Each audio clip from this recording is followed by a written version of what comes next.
साम यानी कि संतुलन, जिसके बारे में आपने बहुत सुना होगा, आपस में यूज़ भी करते होंगे। बट यहाँ पर जो साम यानी कि संतुलन की अवधारणा की बात हम पढ़ने वाले हैं, बीए फर्स्ट ईयर इकोनॉमिक्स का टॉपिक है, व्यष्टि अर्थशास्त्र के अंतर्गत पेपर फर्स्ट। साम का मतलब होता है संतुलन, जिसको इंग्लिश में बोलते हैं इक्विलिब्रियम। बट इसका इकोनॉमिक्स में क्या मीनिंग होता है? वैसे इक्विलिब्रियम का मतलब क्या होता है? इक्वल होना, बराबर होना, बैलेंस होना, ठीक है ना। अब बैलेंस पोजीशन जहाँ पर परिवर्तन नहीं होता है यानी कि चेंजेस नहीं होता है, उस कंडीशन को हम क्या बोलते हैं? साम बोलते हैं। बट यहाँ पर हमें साम का अर्थ पढ़ना है इकोनॉमिक्स के लैंग्वेज में। तो इकोनॉमिक्स में साम क्या है, साम कितने प्रकार के होते हैं, कौन कौन सा कंडीशन होता है संतुलन के, उसके बारे में पढ़ना है। तो चलिए पढ़ते हैं। और हाँ, सब्सक्राइब नहीं किया है चैनल को, सब्सक्राइब जरूर कर दीजिएगा। अगर आप नए हैं चैनल के लिए तो आपके लिए मैं बता दूं, हिंदी मीडियम स्टूडेंट्स के लिए बेस्ट चैनल है, जहां पर आपका complete course class 11th 12th और ये बीए का आपको पूरा मिलेगा, ठीक है ना। दोस्तों के बीच में शेयर कीजिए। और चलिए हम साम के बारे में पढ़ते हैं। साम जिसका मतलब होता है संतुलन, इंग्लिश में बोलते हैं इक्विलिब्रियम। इक्विलिब्रियम दो शब्दों से मिलकर बना हुआ और ये शब्द होता है लैटिन भाषा के, लैटिन लैंग्वेज है, जिसमें एक्वस एंड लिब्रा। एक्वस का मतलब क्या होता है? समान, एक जैसा, और लिब्रा का मतलब होता है साम। यानी कि साम एक ऐसी स्थिति जहां पर हमेशा समान संतुलन होता है, कंडीशन हमेशा एक जैसा रास्ता बना हुआ रहता है, जिसमें चेंजेस नहीं होता है। समान साम का मतलब होता है जहां पर क्या ना हो? परिवर्तन ना हो। ऐसी स्थिति को हम साम की स्थिति बोलते हैं, ऐसी स्थिति को हम संतुलन की स्थिति बोलते हैं। अब बुक की लैंग्वेज में समझ लेते हैं। वर्ड की मीनिंग समझ लिया ना, अब बुक की लैंग्वेज को समझते हैं। बुक की लैंग्वेज में साम में क्या होता है? सामान्य अर्थ में साम का मतलब होता है, साम की स्थिति उस दशा को कहते हैं, मतलब उस कंडीशन को कहते हैं, जब किसी वस्तु पर काम करने वाली विरोधी शक्तियां इस प्रकार एक दूसरे के साथ संतुलित हो जाएं कि उस वस्तु में किसी प्रकार का परिवर्तन नहीं होता है। दो विरोधी, जिस प्रकार से विरोधी तत्व की बात करें, एक होता है मांग, जो ऊपर से नीचे गिरता हुआ होता है, मांग वक्र बोलते हैं, अपने क्लास 12 में पढ़ा होगा। एक है पूर्ति, जो ऊपर नीचे से ऊपर को चलता है। अब ये दोनों एक दूसरे का उल्टा होता है। ये है मांग, जहां पर कीमत घटने पर मांग बढ़ती चली जाती है, और ये पूर्ति, कीमत बढ़ने के साथ पूर्ति बढ़ती चली जाती है। अब ये दोनों एक दूसरे के विपरीत है, उल्टा होता है। जहां पर एक दूसरे जहां पर मिलेगा, एक ऐसी बिंदु जहां पर दोनों आपस में बराबर होता है, उस बिंदु को हम क्या बोलते हैं? संतुलन बिंदु बोलते हैं।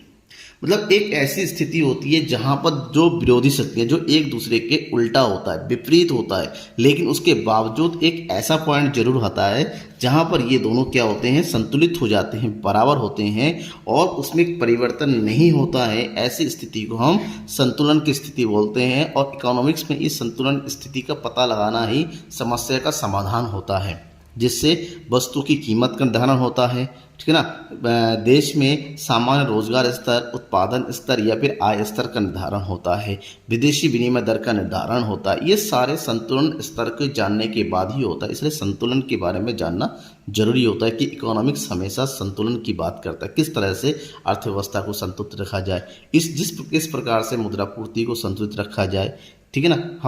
अब आगे बढ़ते हैं।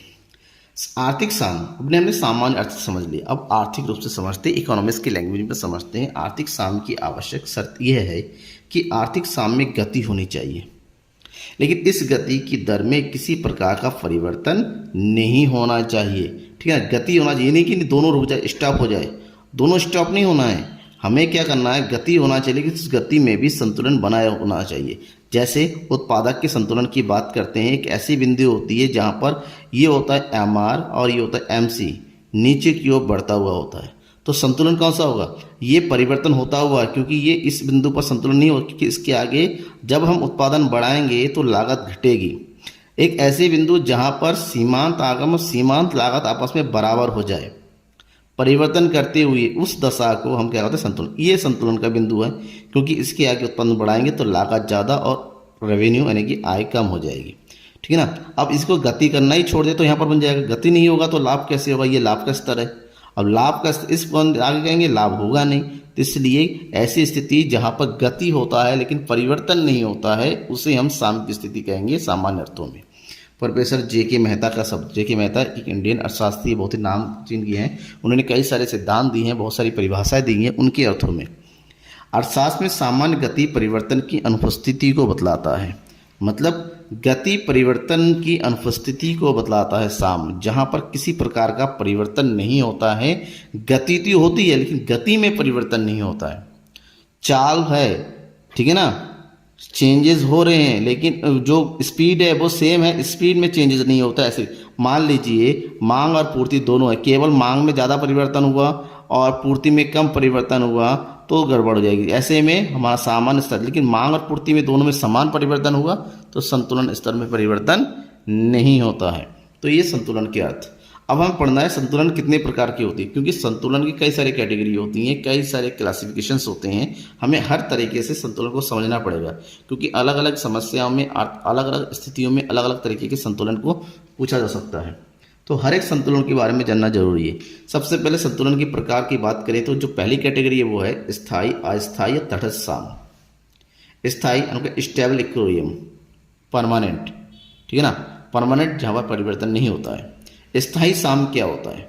आर्थिक प्रणाली की वह स्थिति जिसमें सामान्य संतुलन किसी कारणवश भंग होने पर कुछ शक्तियां कार्यशील हो जाती हैं जो उसे पुनः प्रारंभिक स्थिति में ला देती हैं। मतलब एक ऐसी स्थिति होती है जहां पर अगर संतुलन बिंदु अपने स्थिति से बदल भी जाए तो यहाँ पर कुछ बाहरी शक्तियां काम करती है जिसके कारण से ये स्थिति पुनः अपने जगह पर वापस आ जाती हैं। मान लीजिए ये स्थिति है, मांग और दोनों में परिवर्तन हो रहा है, तो मांग और पूर्ति में दोनों में परिवर्तन का समान हो रहा है तो ये पुनः अपनी स्थिति पर आगे संतुलित हो जाती है। ऐसी स्थिति को हम स्थायी संतुलन, स्टेबल इक्विलिब्रियम कहते हैं। यानी कि इस प्रकार स्थायी साम्य की दशा में संतुलन भंग होने पर वो स्वतः ही आरंभिक अवस्था में पुनः स्थापित हो जाता है। किसी प्रकार से अगर संतुलन हट भी जाए तो अर्थव्यवस्था की शक्तियां इस प्रकार से काम करती हैं जहां पर संतुलन दोबारा से अपनी जगह पर, जहां वो पहले तय हुई थी, वहां पर स्थापित हो जाता है। इसे हम स्थायी साम्य कहते हैं, क्योंकि साम्य की पोजीशन बदलता नहीं है, बदलता भी है तो दोबारा वो अपनी जगह पर, जैसे घर का बोला शाम को घर पे आ जाए, ठीक है ना, वो बदलता नहीं है, ठीक है ना, भूला हुआ घर पे शाम को आ जाता है वापस। सेम वही सिस्टम है, ये वापस लौट गया, शाम को वापस घर पे आ गया, सेम वही, ठीक है ना।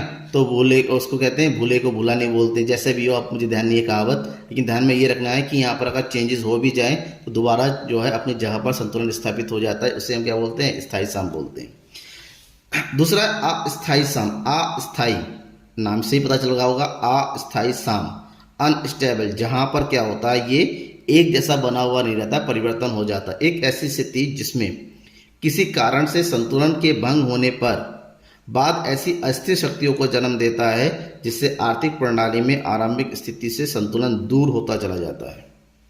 मतलब क्या हुआ, अगर एक बार संतुलन की स्थिति भंग हो जाए तो ये धीरे धीरे धीरे धीरे अपने स्थिति से दूर चला जाता है। वो दोबारा कभी भी अपने पूर्व वाले संतुलन की स्थिति में वापस नहीं आता है, ये कभी भी अपनी पूर्व अवस्था को प्राप्त नहीं करता है। और तीसरा है तटस्थ साम, आर्थिक प्रणाली की वह दशा जिसमें संतुलन एक बार भंग हो जाने पर अपनी पुरानी स्थिति पर नहीं लौटता, बल्कि उसी स्तर पर रुककर स्थायी हो जाता है। मतलब मान लीजिए अपनी जगह से हट गया तो जहां हट के स्थापित हो जाएगा वहीं पर संतुलन बना लेगा, उसको हम क्या बोलते हैं? तटस्थ साम। इसको एग्जाम्पल का समझिए, ये एग्जाम्पल लिया मैंने। ये कटोरी है, स्थायी संतुलन को समझने के लिए। ये कटोरी है, कटोरी की अगर गेंद डाल दिया, गेंद यहाँ पर है, संतुलन है। अब गेंद को हिलाइए, गेंद अगर ऊपर जाए फिर इधर जाए, अगर ऊपर से नीचे तो वापस पुनः अपनी जगह पर ही आ जाना है, ये स्थायी साम है। मतलब परिवर्तन हो रहा है, घूम फिर के वापस अपनी जगह पर आ रहा है। दूसरा, उसी कटोरी को अगर हम उल्टा कर दे, उसके ऊपर अगर हमने गेंद को रख दिया, अब गेंद को गिराइए, आपको पता है गेंद जो है रोल करते हुए आगे की ओर बढ़ जाएगा। यानी कि जहां पर संतुलन ये वाला स्तर है, ये धीरे धीरे आगे की ओर, गेंद कभी अपनी जगह पर वापस नहीं आएगा, ये जितना हो सकता है दूर भागता रहेगा अपनी स्थिति से। बट यहाँ पर जितना भी ऊपर नीचे हो वापस यहीं जगह आना है, लेकिन इस स्थिति में नहीं आएगा। जबकि तटस्थ, जैसे समतल है, कोई कटोरी है, समतल स्तर है, अब इसको आप मूव कीजिए, धक्का दीजिए, ये गेंद यहाँ पर आके रुकेगी और यहाँ पर आके रुक गई, ये स्टॉप, अब इसमें परिवर्तन नहीं हुआ। मतलब पहले संतुलन यहाँ था, अब परिवर्तन अपनी जगह से हट के दूसरी जगह बन गया। ये तटस्थ साम हो गया, ये अस्थाई साम हो गया, ये स्थाई साम हो गया। मेरे ख्याल से सबको समझ में आ गया होगा। अब दूसरे कंडीशन में बढ़ते हैं। साम की दूसरी कैटेगरी है अल्पकालीन या दीर्घकालीन साम। अल्पकालीन और दीर्घकालीन मतलब समय के आधार पर, और इसको समय के आधार पर साम्य को कैटेगराइज करने वाले थे प्रोफेसर मार्शल। नाम तो सुना ही होगा आपने। सर्वप्रथम कीमत निर्धारण में साम्य तत्व के प्रभाव का अध्ययन किया। इन्होंने जो है कीमत निर्धारण में साम्य को दो कैटेगरी में बताया, एक अल्पकालीन साम और दूसरा होता है दीर्घकालीन साम। दोनों को थोड़ा थोड़ा पढ़ लेते हैं। अल्पकालीन साम्य क्या होता है? Short term equilibrium. Short term अल्पकालीन समय वो समय होता है जहां पर उसको 1 वर्ष से कम का समय माना जाता है। 1 वर्ष से कम के समय को अल्पकालीन माना जाता है। बेशक जिससे मांग में परिवर्तन होने पर पूर्ति में परिवर्तन केवल वर्तमान साधनों की सहायता से ही किया जा सकता है, क्योंकि अल्पकाल में उत्पत्ति के साधनों को बढ़ाया नहीं जा सकता है। अब यहाँ पर जो है अल्पकालीन साम की बात करते हैं, जहाँ पर मांग की तुलना में पूर्ति में परिवर्तन का समय कम होता है। एक ऐसी स्थिति जहाँ पर तुरंत, फॉर एग्जाम्पल, हम 1 वर्ष से कम के समय को छोड़ते हैं। हम नॉर्मल अल्पकालीन की बात करते हैं। एक दुकानदार के लिए 1 वर्ष बहुत, लेकिन हम दुकानदार की बात करते हैं। उसके बाद डिमांड है और अचानक डिमांड इतनी ज़्यादा हो गई कि वो अपनी पूर्ति को बढ़ा नहीं पा रहा है, इतना टाइम ही नहीं है, तो ये अल्पकाल होगा। ऐसे में जब पूर्ति में परिवर्तन नहीं होता, केवल मांग में परिवर्तन होता है, इस कंडीशन को पर जो साम निर्धारित होता है वहाँ पर अल्पकालीन साम। और ऐसी स्थिति में वस्तु की कीमतें बढ़ जाती है, क्योंकि पूर्ति में तो परिवर्तन होता नहीं है, पूर्ति तो बढ़ती नहीं है। इस स्थिति में मांग और पूर्ति द्वारा स्थापित साम को अल्पकालीन साम कहते हैं। यानी कि फॉर एग्जाम्पल ये होगी पूर्ति, ये होगी मांग, जहाँ पर दोनों निर्धारित हो गए उसे हम बोलते हैं अल्पकालीन साम की स्थिति। ये अल्पकालीन बाजार है, जहाँ पर अल्पकाल में डिमांड को तो बदल सकता है, यह कम होगा या फिर ज़्यादा होगा डिमांड तो वस्तु की कीमत बढ़ जाएगी, कम होगा तो वस्तु की कीमत घट जाएगी। लेकिन दीर्घकालीन साम क्या होता है? एक ऐसी स्थिति जहाँ पर मांग में परिवर्तन होने के फलस्वरूप पूर्ति में भी परिवर्तन होता है। मांग में परिवर्तन के होने स्वरूप पूर्ति में परिवर्तन हो सकता है, यानी कि दोनों में समान रूप से परिवर्तन किया जा सकता है, तो उसे दीर्घकालीन साम्य की अवस्था कहते हैं। ठीक है ना। फॉर एग्जाम्पल ये साम्य की स्थिति है। अब मांग में भी वृद्धि हो गई, पूर्ति में वृद्धि हो गई। पहले साम इस स्थिति में, दूसरा साम इस स्थिति में, इसको हम दीर्घकालीन साम कहते हैं। दीर्घकालीन में दोनों में परिवर्तन किया जा सकता है। ठीक है ना। ये समय के आधार पर हो गया। अब विशिष्टता के आधार पर विशिष्ट तथा सामान्य संतुलन। विशिष्ट जिसको आंशिक भी बोलते हैं पार्शियल संतुलन। पार्टिकुलर इक्विलिब्रियम क्या होता है? जब संतुलन एक व्यक्ति, एक फर्म, एक उद्योग, एक वस्तु के लिए होता है तब उससे जो है विशिष्ट संतुलन कहते हैं, जहां पर केवल पार्टिकुलर कुछ चीजों को, जैसे उपभोक्ता संतुलन जहां पर केवल एक उपभोक्ता, उत्पादक का संतुलन जहां पर केवल एक उत्पादक, कीमत का निर्धारण जहां पर एक वस्तु की कीमत का निर्धारण, यहाँ पर पार्टिकुलर एक से जुड़ा होता है। और ये जो धारणा है ये व्यष्टिगत धारणा है। ठीक है ना। व्यष्टिगत धारणा क्यों? क्योंकि ये व्यष्टिगत माइक्रो इकोनॉमिक्स के बारे में पढ़ा जाता है, जहां पर एक ही चीज का अध्ययन किया जाता है। तो विशिष्ट आंशिक संतुलन व्यष्टिगत अवधारणा होता है, जिसके अंतर्गत एक बार में केवल पार्टिकुलर एक ही चीज के संतुलन के अध्ययन किया जाता है, जबकि सामान्य संतुलन सामान्य रूप से पूरी अर्थव्यवस्था से जुड़ा रहता है, संपूर्ण अर्थव्यवस्था से जुड़ा रहता है, जिसके अंतर्गत संपूर्ण अर्थव्यवस्था की उसी सामान्य साम्य की स्थिति में होगी जब सब आर्थिक इकाइयां एक साथ विशिष्ट संतुलन प्राप्त कर लेती हैं, जिसमें रोजगार संतुलन का निर्धारण। रोजगार संतुलन का मतलब संपूर्ण समाज के सभी व्यक्तियों को जब रोजगार मिल जाता है, कुशल लोगों को, उसे बोलते हैं। तो ये कौन सी अवधारणा हो गई? ये समष्टिगत अवधारणा हो गई। ठीक है ना। इस संपूर्ण अर्थव्यवस्था का एक साथ अध्ययन किया जाता है और संपूर्ण अर्थव्यवस्था की संपूर्ण समस्याओं का अध्ययन किया जाता है। दूसरा है नेक्स्ट कैटेगरी है एकाकी या अनेक तत्वी, या फिर किसी एक समस्या का या एक के अंतर्गत कई सारे समस्याओं का अध्ययन किया जाता है। एकाकी सिंगल इक्विलिब्रियम, जब उत्पादन की मात्रा तथा कीमत में केवल एक ही समूह के साम्य की दशा का अध्ययन किया जाता है, तो उसे एकाकी साम्य कहते हैं। मतलब कीमत निर्धारण, जहाँ पर केवल एक ही वस्तु का अध्ययन किया जाता है। लेकिन जब अनेक तत्वीय साम मल्टीपल इक्विलिब्रियम, एक साथ कई सारे शर्तों को देखा जाता है, तो उसे अनेक तत्वीय साम बोला जाता है। एक साथ कई चीज़ों, जैसे हो गया आप रोजगार के लिए रोजगार निर्धारण, सामान्य रोजगार निर्धारण के लिए कुल मांग, कुल पूर्ति के साथ साथ निवेश जो है, सेविंग, इन सबको चीज़ों को देखा जाता है। तो इसमें अनेक तत्व आ जाते हैं, इसमें केवल एक तत्व आता है, इसलिए एकाकी साम, और ये हो गया अनेक तत्व साम।